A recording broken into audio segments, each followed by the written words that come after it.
There's a time in your life when the world... Hi, my name is Adrien Escalante. I've been in Utah for about 25 years. I'm a father and a grandfather, and I love helping people. I've started a couple of nonprofits. The first nonprofit I started was the Mali Rising Foundation. It's a nonprofit that is helping to build schools in Mali, West Africa. Mali is a country of about 16 million people. It's the second poorest country in Africa. And so far we've built 18 schools. And over 10,000 children have gone to those 18 schools. So we're really, really happy about that. I've also helped to build homes in Guatemala for single mothers and widows.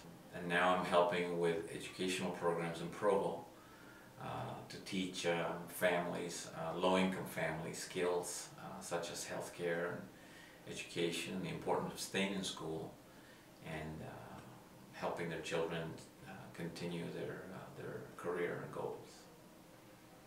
I started my career in healthcare. I worked at a hospital, a large hospital in San Diego.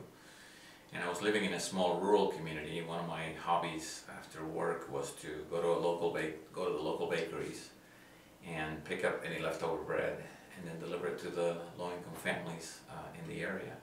One Friday at the hospital, they brought in this young man, about 18 years old, that had been riding his bicycle at night, and he had been hit by a pickup truck doing 65 miles an hour on a bicycle. Of course, everything was broken. They had him on a respirator, ventilator. He couldn't talk. He had no ID, so they had no idea who he was. The helicopter flew him in. We had a general location where he had been riding his bicycle, but no near specific homes or anything like that. It was a rural area. So all I could do, I wanted to find out who that young man was. He couldn't communicate, he couldn't speak. I tried speaking to him in Spanish and he just wouldn't respond. Again, he had tubes everywhere and he couldn't vocalize anything. And all I had was one of his shoes, so I took one of his tennis shoes and went door to door in that same area where I used to deliver bread.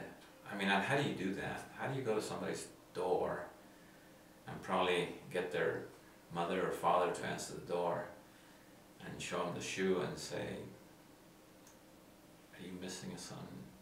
And does this belong to him?" I was so nervous at first, but I did it. I wouldn't show him the shoe first. I would just say, "Anybody in your home that's missing?" And I couldn't find anybody, so I finally contacted the local TV station, and they ran out on the 6 o'clock news, and sure enough, somebody called with a tip, and we found out who, he had brothers in the area, not parents. But during that time that we were trying to find out, one of the doctors had said that he was not going to live very long and not going to walk very long, so he had signed an order to disconnect the ventilator because there were no known family members. And it was about that same time that I found the brothers and talked to them, and we were able to reverse that order, and the young man, he lived. I love that story. Just in summary, I continue to do nonprofit work. I continue to teach classes, volunteer at events, community events, and I would love to have that confidence again. Thank you. The world is on your side. You might not feel it, you might not see it. I'm Chris Vaughn, and I am a dad of 4 boys. I'm an equipment operator for Kennecott. Well, my biggest joy in life is my 4 boys, and I'm grateful to be their dad. How do you explain it? It is important to treat people good. I mean, if you treat bad, you can expect that in return. If you treat good, then you hope for that in return. How do you explain that? I guess you could call it karma. Try to treat people the way you want to be treated, that old saying.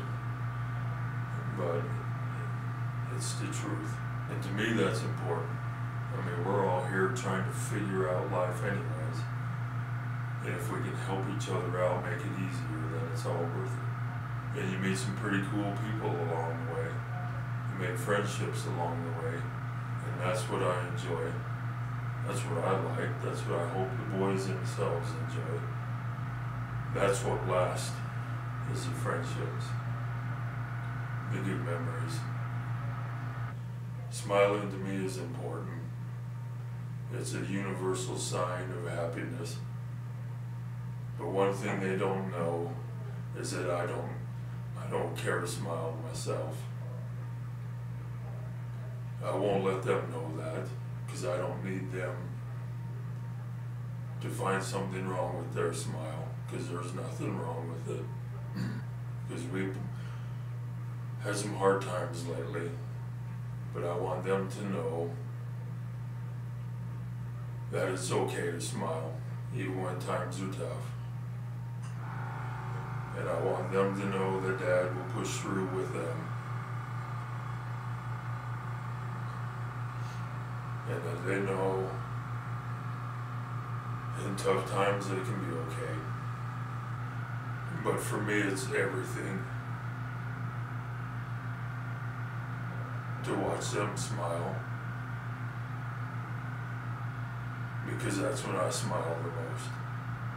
And I'm grateful to Colt Sampson and his employees, they're more than just employees, but they're friends over there. I'm grateful for them, for the nomination, but for their friendship as well.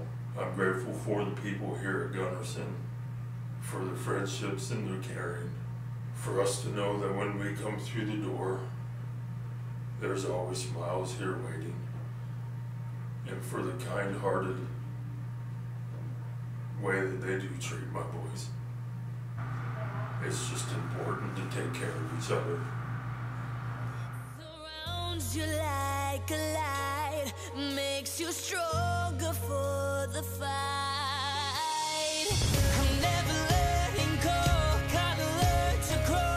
Watch me. Hello, my name is Kelly Faye, and I'm an art teacher at Polaris High School in Orem. And I was nominated for this Smile Makeover contest by my husband, who is so sweet and thoughtful and knows that I am so just not confident about how I look and my smile. And so he nominated me for this award.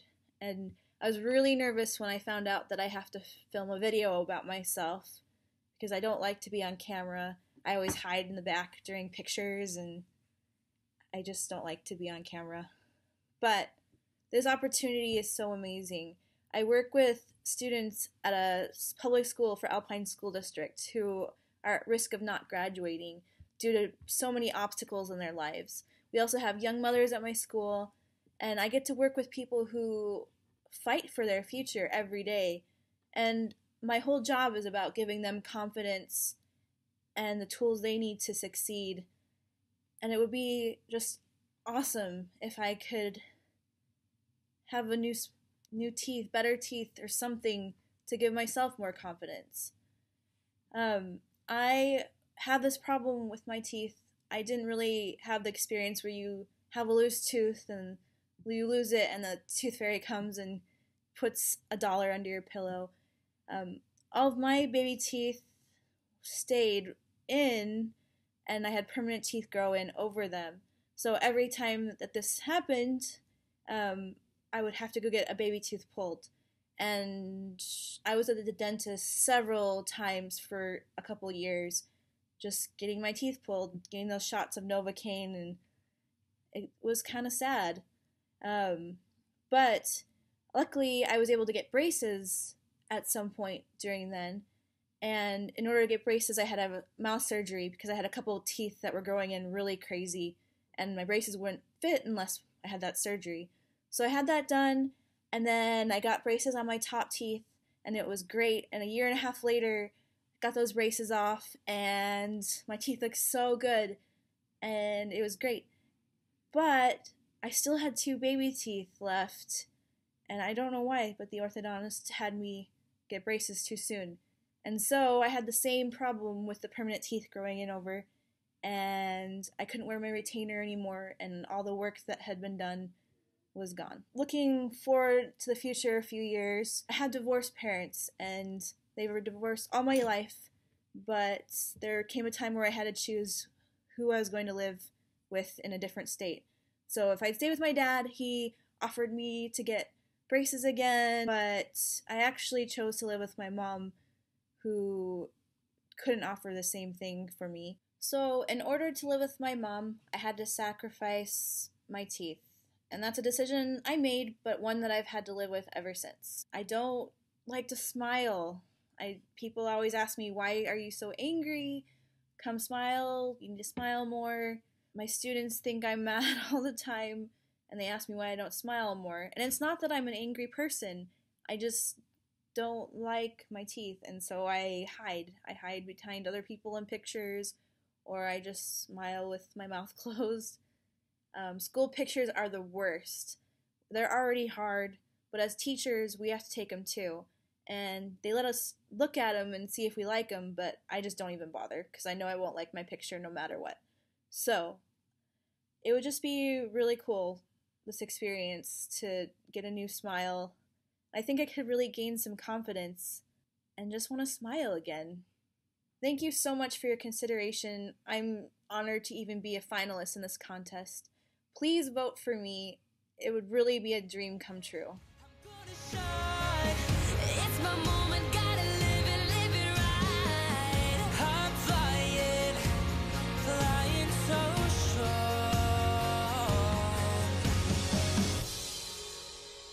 I'm moving.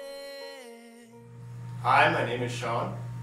I'm a father of a 7-year-old daughter who has special needs. She was actually born missing 2 parts of her brain. Without my constant monitoring of her condition for the last 7 years, could have been a lot worse. The last 6 months, we've learned that she's passed milestones that we never thought she would cross. But it does take a lot out of you as a parent. Really, the only thing you want in life is for your children to be happy and healthy. And for Christmas, she made me a Christmas card. And in that Christmas card, she had written a note. And on the note, it said, "Dad, your power is to make people smile." And all I could think about is, how can I make other people smile if I'm embarrassed of my own smile? I feel like it's important to take care of your teeth. I've learned the hard way. Even the smallest dental problem can turn into a large one very fast. And when that starts to happen, it's like a chain reaction in your mouth, and next thing you know, you lose your smile, you lose your ability to eat the foods you love. In my case, I've lost weight. I have constant irritation and pain.